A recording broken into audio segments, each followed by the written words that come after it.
Hello दोस्तों, मैं हूं किरण चौधरी। आप सभी को आपके अपने YouTube channel learn PCM by प्रिंसर पर स्वागत है। आज हम बात कर रहे हैं प्रश्नावली 2 बहुपद का परिचय। बहुपद का परिचय, जैसे कि बहुपद है तो बहुपद किसे कहते हैं? बहुपद किसे कहते हैं?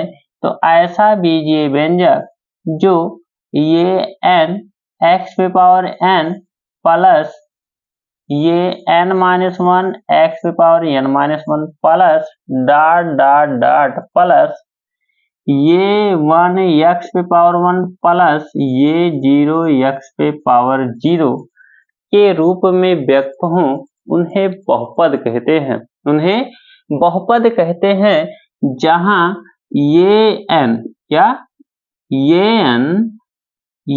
n-1 कामा डॉट डॉट डॉट क्या है? वास्तविक संख्या है। क्या है? वास्तविक संख्या है। वास्तविक संख्याएं हैं। वास्तविक संख्याएं हैं। ठीक है, जो कि क्या है? यक्ष यानी चर के गुणांक है। क्या है? चर के यक्ष के क्या है? गुणांक है। और यन क्या है जी? तो यन जो है वो शून्य तथा धनात्मक है। शून्य तथा धनात्मक वैल्यू है। धनात्मक वैल्यू है, यानी हम कह सकते हैं ये जो है ऋणेतर पूर्णांक है। ऋणेतर पूर्णांक वैल्यू है।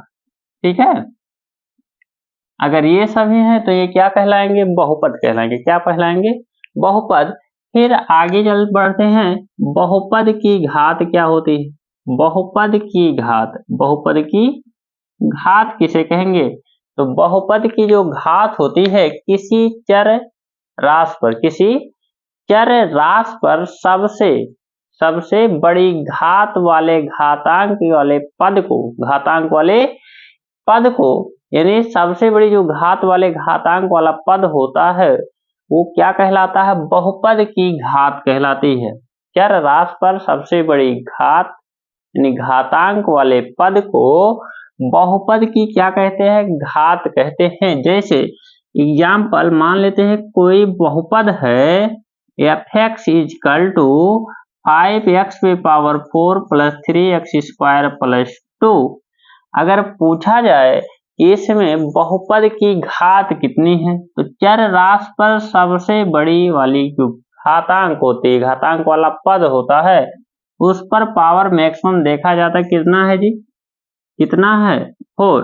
तो घात क्या हो जाएगा? बहुपद की घात क्या हो जाएगा? 4 हो जाएगा। बहुपद लिखने का सही क्रम क्या होता है, यानी मानक रूप क्या होता है?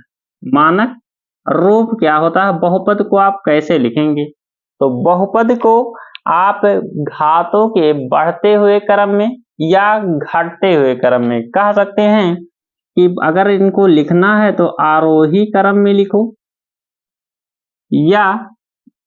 या अवरोही क्रम घात को लिखो। अवरोही क्रम में व्यक्त कीजिए। ठीक है, अगर इनका मानक रूप लिखना है तो घातों के बढ़ते हुए रूप में लिखो या घातों के घटते हुए रूप में। आरोही क्रम मतलब आरोही क्या हो जाएगा? बढ़ते हुए क्रम। और आरोही क्या हो जाएगा? बढ़ते हुए क्रम। जैसे x plus x square plus x³ इस प्रकार से। और अवरोही मतलब सबसे बड़ी घात n, यानी कह सकते हैं कि 5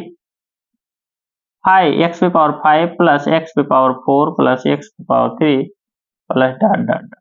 ठीक, प्लस एक्स स्क्वायर लिख सकते हैं प्लस x प्लस x पे पावर 0। इस प्रकार का क्या हो जाएगा? अवरोही मतलब घटते हुए क्रम में, आरोही मतलब बढ़ते हुए क्रम में। ठीक, उसके बाद आ जाता है बहुपद के प्रकार।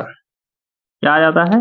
बहुपद के प्रकार क्या है? तो बहुपद का जो प्रकार होता है वो पद के आधार पर होता है। किसके आधार पर?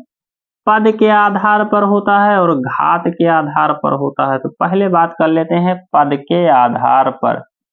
पद के आधार पर, तो पद के आधार पर बात करें तो एक पदी बहुपद। एक पदी बहुपद। एक पदी बहुपद क्या होते हैं जी? एक पदी बहुपद क्या होते हैं? यानी ऐसा बहुपद जिनमें केवल एक ही पद हो, यानी ऐसा बहुपद जिनमें केवल एक ही पद हो। एग्जाम्पल 5 x पे पावर 4 x पे पावर 5 etc आदि। ठीक, यानी जिनमें पदों की संख्या क्या हो, सिर्फ एक हो, क्या हो, एक हो। इसी प्रकार से द्विपदी बहुपद, कितने पदी, दो पदी बहुपद किसे कहेंगे? तो दो पदी जो बहुपद है, दो पदी बहुपद किसे कहेंगे? यानी ऐसा बहुपद जिनमें केवल दो बहुपद के क्या हो, दो पद हो, दो पद हो, उन्हें दो पदी बहुपद कहते हैं। जैसे एग्जाम्पल x प्लस 5 कामा एक्स स्क्वायर प्लस एक्स, ये सब क्या है जी, दो दो पद हैं, एक पद द्विपद, एक पद द्विपद, एक पद और एक पद, कितने पद, दो पद। और उनके बीच में, दो पदों के बीच में क्या होता है, एक पद और एक पद के बीच में प्लस चिन्ह या माइनस चिन्ह के साथ जुड़े होते हैं, तो द्विपदी बहुपद कहलाते हैं। इसी आद हो जाएगा, ठीक है। इसी प्रकार से और एक बहुपद है शून्य बहुपद। इसी प्रकार से तृतीय बहुपद, तीन पद वाले बहुपद, चतुर्थ पद वाले बहुपद, ऐसे n पद वाले बहुपद, n पद वाले बहुपद यहाँ ऊपर लिखा गया है। ठीक, अगला आ जाता है शून्य बहुपद। शून्य बहुपद किसे कहेंगे? शून्य बहुपद किसे कहेंगे? तो ऐसा बहुपद जिनके, यानी जिस चर राशि के गुणांक क्या हो, जीरो हो, चर राशि के गुणांक जीरो हो, उन्हें कहते हैं शून्य बहुपद। क्या कहते हैं? शून्य बहुपद। यानी चर राशि के जो गुणांक होते हैं वो क्या होने चाहिए, जीरो होने चाहिए। क्या होने चाहिए? जीरो होने चाहिए। अगर आप चर के घात जीरो कर देते हैं तो क्या हो जाएगा, गलत हो जाएगा, ठीक है। क्या होते हैं, उनके जो गुणांक होते हैं वो जीरो होते हैं। क्या होते हैं? शून्य बहुपद में चर के गुणांक सभी क्या हो जाते हैं, जीरो हो जाते हैं। ठीक, उसके बाद पद के आधार पर हो गया, घात के आधार पर। किसके आधार पर? घात के आधार पर। घात के आधार पर बहुपद, यानी एक घात बहुपद, एक घात बहुपद। एक घात बहुपद क्या होता है जी? तो एक घात बहुपद को क्या कहते हैं? एक घात बहुपद को रैखिक बहुपद कहते हैं। क्या कहते हैं? पहले तो रैखिक बहुपद इसे कहते हैं, रैखिक बहुपद कहते हैं। और इसके जो एग्जाम्पल हैं वो हो जाएंगे ये x plus b, x plus b, जहां ये भी क्या है, वास्तविक संख्या नहीं, लिख सकते हैं 2x प्लस 3। चर राशि पर घात कितना होना चाहिए? एक होना चाहिए, तो घात कितना है, 1 है। तो क्या हो जाएगा, रैखिक बहुपद हो जाएगा या एक घात बहुपद हो जाएगा। ठीक, दूसरा एग्जाम्पल लिखते हैं x। दूसरा एग्जाम्पल क्या लिखते हैं, x भी हमारा एक घात वाला बहुपद है। ठीक, उसके बाद फिर आ जाता है द्विपदी बहुपद, द्विघात बहुपद, द्विघात बहुपद, द्विघात बहुपद।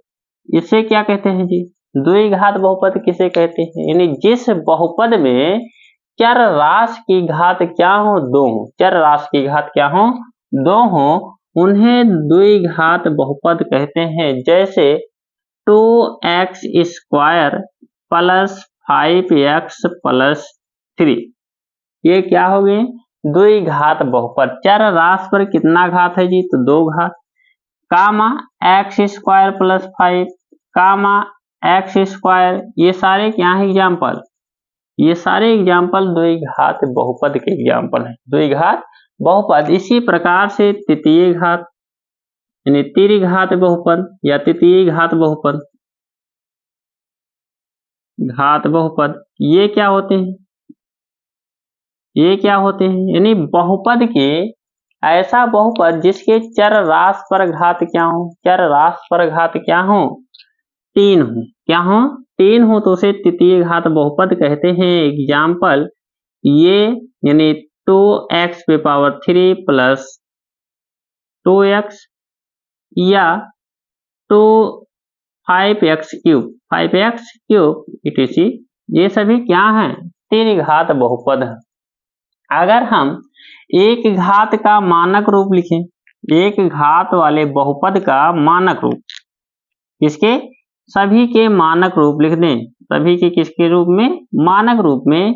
तो एक घात बहुपद का मानक रूप, एक घात बहुपद का जो मानक रूप होगा वो क्या हो जाएगा जी? ये x प्लस बी, ये x प्लस बी, जहां ये डज नॉट इक्वल टू क्या होगा?